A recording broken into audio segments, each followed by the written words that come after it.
Breaking news అమెరికాలో హైదరాబాద్ యువకుడు మృతి చెందాడు. అక్కడ దుండగులు జరిపిన కాల్పుల్లో రవితేజ అనే యువకుడు స్పాట్లోనే చనిపోయాడు. చైతన్యపురి పరిధిలోని ఆర్కేపురం గ్రీన్ హిల్స్ కాలనీకి చెందిన కొయ్యాడ చంద్రమౌళి కుమారుడు రవితేజ మృతి చెందాడు. అతడి మరణ వార్త విని కుటుంబ సభ్యులు కన్నీరు మున్నీరుగా విలపిస్తున్నారు.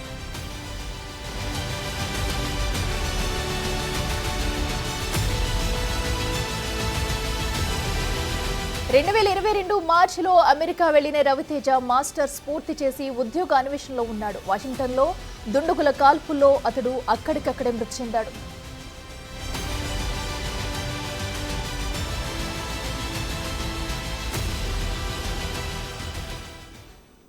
ఇదే అంశానికి సంబంధించి మరింత సమాచారం మా ప్రతినిధి సుజాత లైవ్లో అందిస్తారు. సుజాత, చెప్పండి, మరి హైదరాబాద్ యువకుడు అమెరికా కాల్పుల్లో మృతి చెందిన విషాద ఘటనను చూస్తున్నాం. అసలు ఏం జరిగింది? అప్డేట్స్ ఏంటి? అమెరికాలో వాషింగ్టన్లో దుండగులు జరిపినటువంటి కాల్పులో చైతన్యపురికి సంబంధించినటువంటి రవితేజ మృతి చెందాడు. ప్రస్తుతం వాళ్ళ కుటుంబ సభ్యులంతా కూడా కన్నీరు మున్నీరు అవుతున్నారు. ఎంతో గారాభంగా పెంచుకున్నటువంటి రవితేజ చనిపోయాడు కాల్పుల్లో అని తెలుసుకున్నటువంటి కుటుంబ సభ్యులు అసలు ఏం చెయ్యాలి ఏంటి అని తోచని పరిస్థితిలో ఉన్నారు. ఇప్పటికే రవితేజ ఇంటి వద్దకి అటు బంధువులు అదేవిధంగా ఫ్రెండ్స్ అంతా కూడా చేరుకున్నారు. అసలు ఏం జరిగింది ఏంటి అని రాత్రి నుంచి కూడా వాళ్ళకి తీవ్ర ఆవేదన వ్యక్తం చేస్తున్నారు. ఎంతో ఉద్యోగం చేసి తిరిగి గొప్ప ప్రయోజకుడిగా ఇంటికి చేరుకుంటాడు అని చెప్పి తల్లిదండ్రులు పెట్టుకున్నటువంటి నమ్మకం కలగానే మిగిలిపోయింది. అసలుకి రవితేజకి ఏం జరిగింది, ఎప్పుడు వాళ్ళకి సమాచారం అందింది? ప్రస్తుతం రవితేజ తండ్రి ఉన్నారు, చంద్రమౌళి గారు. సార్ చెప్పండి సార్, అసలు ఎప్పుడు తెలిసింది, మీకు ఏం జరిగింది? నాకు తెలియదమ్మా. మా బామ్మారిది నేను మార్నింగ్ వాకింగ్కి వెళ్తాను, 5:15కు మా బామ్మారిది ఫోన్ చేసిండు. బావ ఏడున్న వంట ఇంట్లోనే ఉన్నారా అన్న, వస్తున్నా ఇంటికాడిన వాకింగ్ పో బాగా పైకి వస్తున్నాం. మా చెల్లె మా బామ్మడి ఇద్దరు వచ్చారు.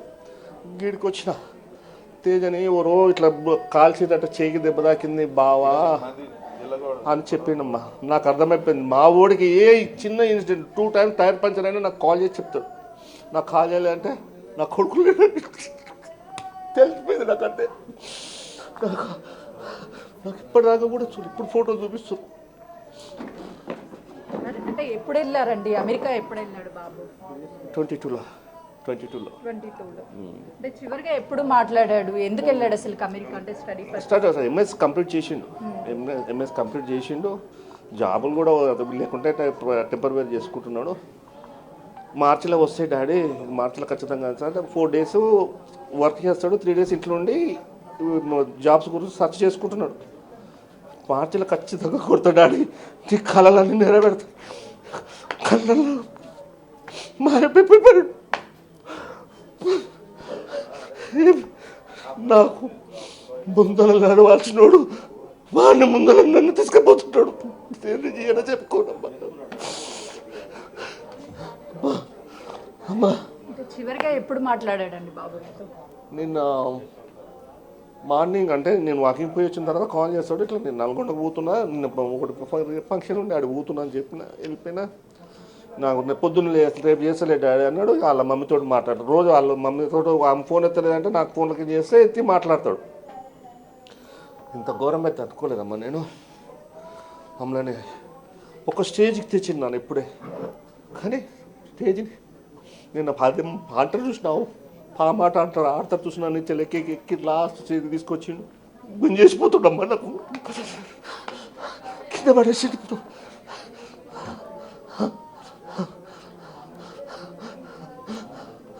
ఎక్కడ కాల్పులు జరిగాయి, ఎక్కడికి బయటికి వెళ్ళాడా, డీటెయిల్స్ ఏమన్నా తెలియదు? అది హోటల్ స్విగ్గీ టైప్లా డోర్ డెలివరీ చేశాను నాన్న.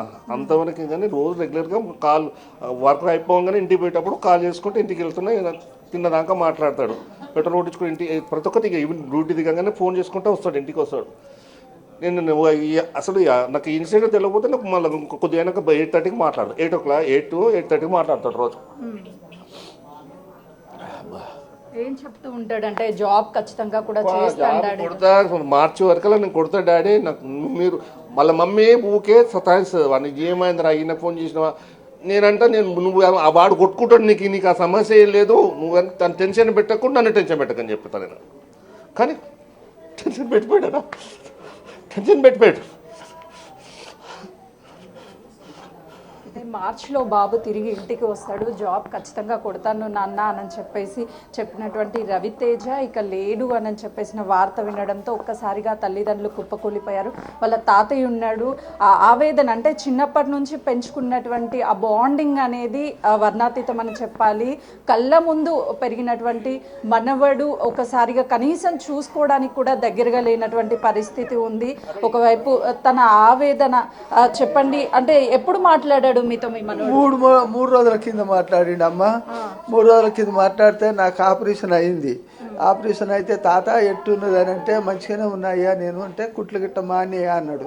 అంటే మాన్య మంచిగానే ఉన్నా నేను, మరి నువ్వెట్టున్నావు అయ్యా అంటే నేను మంచిగానే ఉన్నా అన్నాడు. అంటే ఇంత గడ్డం అంతా పెరిగింది. పెరిగితే నేను అన్న గడ్డం కొరిగించుకోకపోయినావు నాయన అంటే ఇవాళ నైట్ కొరిగించుకుంటా తాత అని అన్నాడు. అయితే మా ఆయన భద్రంగుండు బిడ్డ, నీకు జాబ్ వస్తుంది లేకుంటే రాదు మరి అని నేను అన్నా.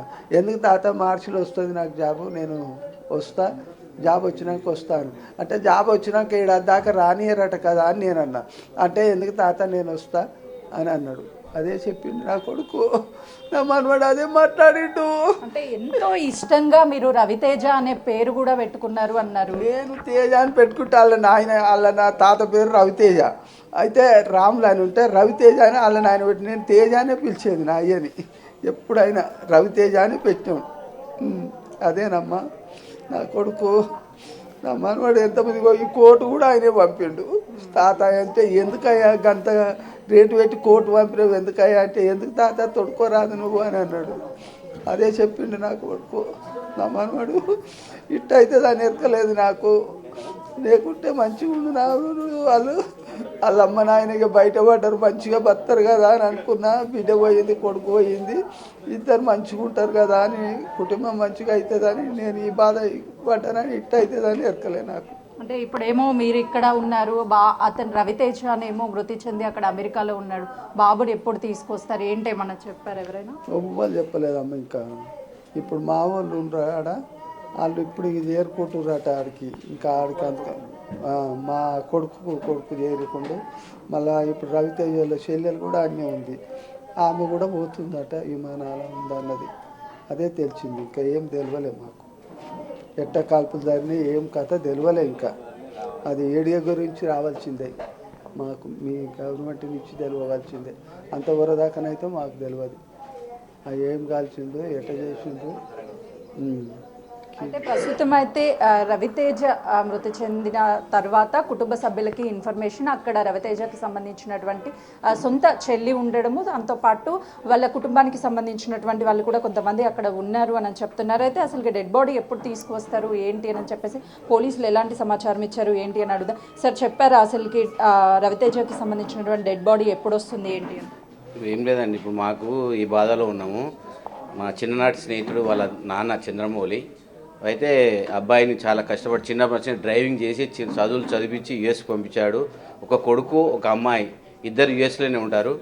ఆ కొడుకు మీద ఆధారపడి ఎంతో కష్టపడి భూమి అమ్ముకొని డ్రైవింగ్ చేసుకు చదివించి బయట పంపించాడు. ఎంఎస్బి పూర్తి అయింది. అక్కడ ఆ దుండగుని చేతిలో కాల్పుల్లో మరణించడం చాలా దురదృష్టకరం. ఇలాంటి సంఘటనలు జరగకుండా కేంద్ర రాష్ట్ర ప్రభుత్వాలు చర్య తీసుకొని ఆ యొక్క డెడ్ బాడీని తొందరగా మరి తెలంగాణ రాష్ట్ర ప్రభుత్వం కేంద్ర ప్రభుత్వం కలిసి తొందరగా డెడ్ బాడీని ఇక్కడ తీసుకురావాల్సిందిగా మనవి చేస్తూ, అలాగే మరి యొక్క అమెరికా అనుబంధంగా ఉన్నటువంటి మన కార్మికంగా పనిచేయడానికి పోయిన మన విద్యార్థులకు అక్కడ సెక్యూరిటీ ఇవ్వాల్సిందిగా మన కేంద్ర ప్రభుత్వం అక్కడ ఉన్న ప్రభుత్వాన్ని సంప్రదించి తొందరగా ఈ యొక్క ప్రతి ఒక్క స్టూడెంట్ కూడా సెక్యూరిటీ ఇవ్వాల్సిందిగా పదే మనవి చేస్తూ ఆ ఒక్క బాడీని తొందరగా ఇక్కడికి ఇండియాకు పంపిస్తారని తెలంగాణ కేంద్ర ప్రభుత్వాలకు మనవి చేస్తున్నాం. అయితే చూస్తున్నాం కదా, అమెరికాలో తెలుగు విద్యార్థులు చాలాసార్లు కూడా కాల్పుల్లో ఇలా ఘటనలో దాడికి పాల్పడినటువంటి దుండగుల చేతుల్లో ఎంతోమంది మృతి చెందినటువంటి సిచ్యువేషన్ ఉంది. అయితే ప్రస్తుతము రవితేజ డెడ్ బాడీ ఎప్పుడు వస్తుంది ఏంటి అని చెప్పేసి కూడా ఇంకా అక్కడ ఉన్నటువంటి వాళ్ళకి అప్రోచ్ అవుతున్నామని చెప్తున్నారు. ప్రస్తుతం వాళ్ళ ఇంటి వద్ద బంధువులు కావచ్చు, అదేవిధంగా రవితేజకి సంబంధించినటువంటి ఫ్రెండ్స్ వీళ్ళంతా ఒక్కొక్కరిగా ఇక్కడికి వస్తున్నటువంటి సిచ్యువేషన్ ఉంది. మొత్తానికైతే మాత్రము అమెరికాలో జరిగినటువంటి దాడిలో రవితేజ అన్నటువంటి ఒక వ్యక్తి మృతి చెందడం వాళ్ళ కుటుంబ సభ్యుల్లో విషాద ఛాయలు నింపిందనే చెప్పుకోవచ్చు. Right Sujatha, thank you. So అమెరికాలో జరిగిన కాల్పుల్లో కూడా హైదరాబాద్ యువకుడు రవితేజ మృతి చెందిన ఘటన విషాదకరంగా మిగిలింది. అయితే ఇటీవలే మాస్టర్స్ పూర్తి చేసి ఉద్యోగ అన్వేషణలో ఉన్న తమ కొడుకు మృతి చెందడం పట్ల కుటుంబ సభ్యులు కన్నీరు మున్నీరుగా విలపిస్తున్నారు. తమ కొడుకు మృతదేహాన్ని కూడా త్వరితగతిన తీసుకురావాలంటూ కూడా ప్రభుత్వం